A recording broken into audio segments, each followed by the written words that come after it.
Hello friends, welcome to SSC coaching centre. दोस्तों, आज के वीडियो में रीजनिंग के इंपॉर्टेंट प्रश्न लेकर के आया हूं। तो देखिए 25, 125, 36 क्वेश्चन मार्क। पहला क्वेश्चन नंबर एनालॉजी का है, तो इसका मतलब ये नहीं कि सभी प्रश्न नंबर एनालॉजी के हैं। सभी चैप्टर से क्वेश्चन लिए गए हैं, एक एक क्वेश्चन सभी चैप्टर से लिया गया है। तो देखो 25, 125, 36 क्वेश्चन मार्क। अगर मैं यहां इस 25 की बात करूं तो मुझे ये क्लियर अच्छे से पता है कि ये 5 का स्क्वायर है, और इस 36 की बात करूं तो मुझे ये भी पता है कि ये 6 का स्क्वायर है। लेकिन ये किसी संख्या का स्क्वायर नहीं होता, और ऑप्शन में देखेंगे तो कोई भी संख्या स्क्वायर वाली नहीं है। तो फिर क्या करें?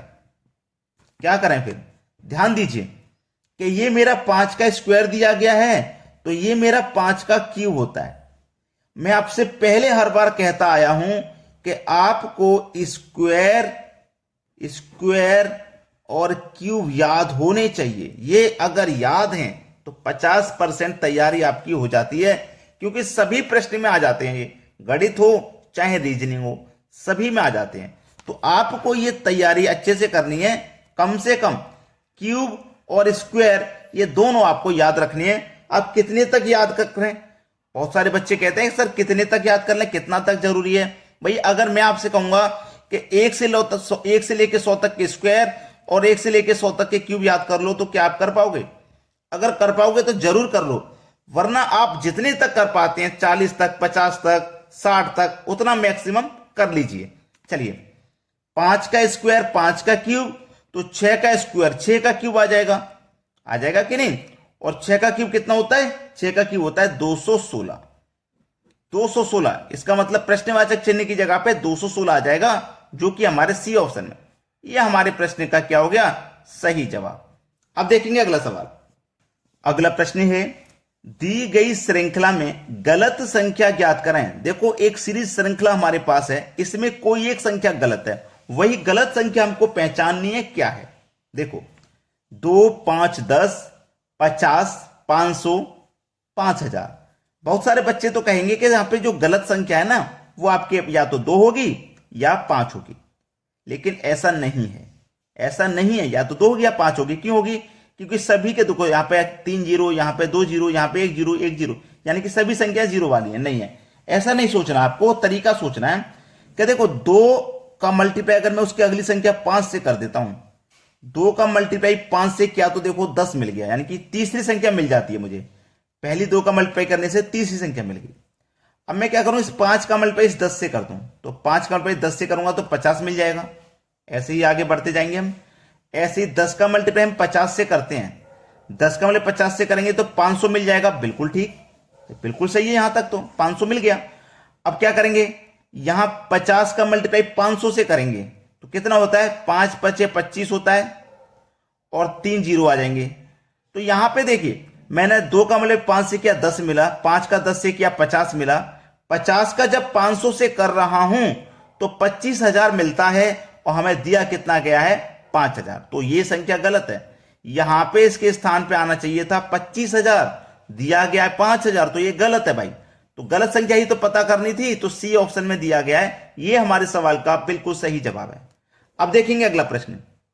अगला प्रश्न है, यदि 2 स्टार 8 स्टार 1 बराबर 81, 3 स्टार 2 स्टार 1 बराबर 27 हो तो 4 स्टार 1 स्टार 4 बराबर क्या होगा? बहुत ही अच्छा सवाल।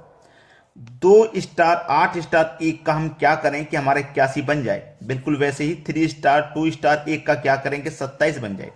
रीजनिंग है, रीजनिंग में सब कुछ इंपॉसिबल है और पॉसिबल भी है, क्योंकि अगर आप इनके लॉजिक को पहचानते हैं तो आपके लिए ये सवाल पॉसिबल है, वरना इम्पॉसिबल। क्योंकि रीजनिंग का जो क्वेश्चन आता है ना, वो ऐसा आता है कि इम्पॉसिबल है भाई, इसको करना तो इम्पॉसिबल है। लेकिन सब कुछ पॉसिबल होता है, आपको बस पढ़ने की जरूरत है। आप जितना 3-3 4-4 घंटे मैच खेलते हो, क्रिकेट खेलने चले जाते हो, कोई कुछ खेलने चला जाता है, अगर आप इतना समय पढ़ाई पर खर्च करोगे तो क्या पढ़ाई में सुधार नहीं होगा आपकी में? जरूर होगा। हम जिस चीज के लिए ज्यादा समय देते हैं ना, उसी चीज में एक्सपर्ट होते चले जाते हैं। अगर हम क्रिकेट मैच खेलने पे ज्यादा ध्यान दे रहे हैं तो हम उसमें एक्सपर्ट होते चले जाते हैं। बिल्कुल ऐसे ही अगर हम पढ़ाई पे ध्यान दे रहे हैं तो पढ़ाई में भी एक्सपर्ट होते चले जाते हैं। तो आप जिस चीज पे ध्यान दोगे ना, उसी में होशियार बनते जाओगे। अब यहां पे आप देखोगे 2 स्टार 8 स्टार 1, मैं यहां पे देखिए क्या करूंगा, इन दोनों संख्याओं को जोड़ लेता हूं, बाद वाली संख्याओं को। 8 और 1 को मैं क्या कर लेता हूं, जोड़ लेता हूं, यानी कि प्लस 8 और 1 को अगर मैं जोड़ा तो ये 9 हो गया। ठीक है, और ये जो पहले वाली संख्या है ना 2, इसको मैं रख देता हूं पावर पे, इसको स्क्वायर कर देता हूं, पावर कर देता हूं, तो 9 की पावर 2 का मान 81 होता है। देखो 81 ही तो चाहिए था, बात समझ में आई। यहां पे भी ऐसे करूंगा, देखो बाद वाली संख्याओं को जोड़ दूंगा, तो 2 और 1 कितना हो जाएगा भाई 3। जो पहले वाली संख्या उसे पावर पर रख दूंगा, 3 की पावर 3 का मान 27 हो जाएगा। देखो 27 ही दिया गया है। सेम लॉजिक लगेगा भाई, इन दोनों को मैं जोड़ दूंगा, 1 और 4 मिलकर के 5 हो जाएगा, और पहले वाली जो संख्या उसे पावर पर रख देंगे। तो देखिए 5 की पावर 4 का मान अगर आपको नहीं पता तो नोट कर लेना 625। 5 की पावर 4 का मान 625, इसका मतलब यहां जो संख्या आएगी वो 625 होगी। सी ऑप्शन बिल्कुल सही जवाब है हमारा। तो हमने क्या बताया, कुछ भी इम्पॉसिबल नहीं है, सब कुछ पॉसिबल है अगर आप पढ़ाई करती हैं तो।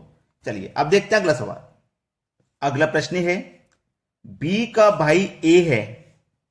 ये बहुत अच्छा सवाल है।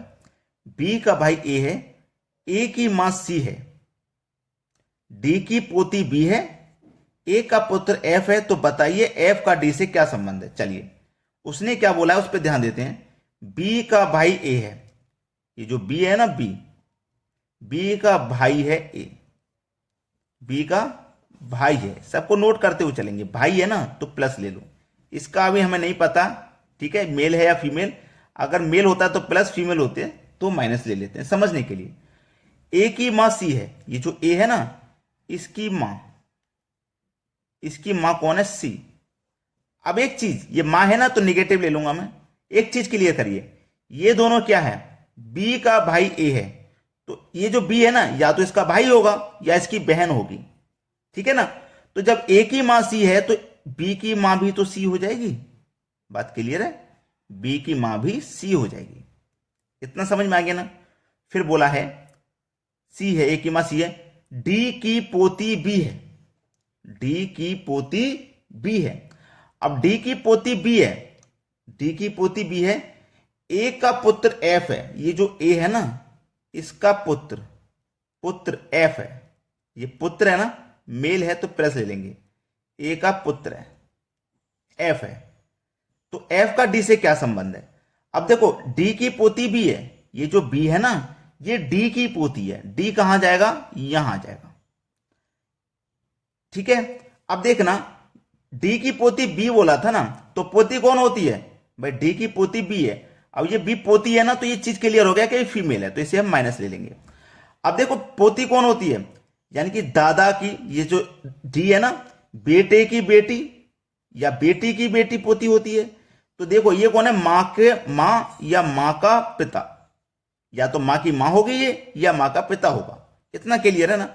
तो एफ का डी से क्या संबंध है, इस एफ का इस डी से क्या संबंध है। अब एक चीज समझिए, जब इसकी पोती ये है, डी की पोती बी है, तो डी का ए से क्या संबंध होगा, ये पोता होगा, क्योंकि इसका ये भाई है, जब ये पोती है तो ये पोता होगा।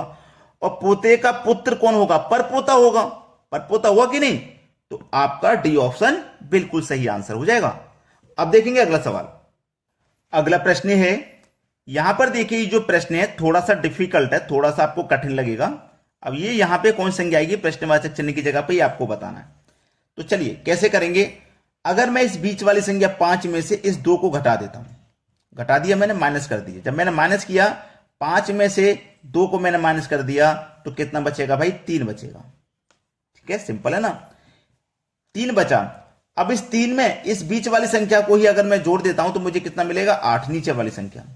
यानी कि बीच वाली संख्या में से ऊपर वाली संख्या को घटा दिया, घटने के बाद जो आया उसे बीच वाली संख्या में जोड़ दिया। ऐसे में क्या करूंगा, बीच वाली संख्या में से ऊपर वाली घटा दूंगा, 5 में से 4 घटा दूंगा, 1 आ जाएगा। फिर बीच वाली संख्या को ही हम जोड़ लेंगे, तो 5 में 1 जोड़ देंगे, 6 हो जाएगा, यानी कि 6 मिल गया। सेम लॉजिक आगे बढ़ाइए, 3 में से 2 घटा दूंगा, 1 आ जाएगा। 1 में क्या करेंगे, बीच वाली संख्या को ही हम जोड़ेंगे 3 को, तो कितना हो जाएगा, 4 आ जाएगा, 4 मिल गया। सेम लॉजिक आगे बढ़ाइए, 7 में से 4 को माइनस करेंगे, 3 आ जाएगा। 3 में बीच वाली संख्या को जोड़ देंगे 7 को, तो ये कितना हो जाएगा, 10 हो जाएगा। यानी कि सी ऑप्शन बिल्कुल सही जवाब हो जाएगा 10।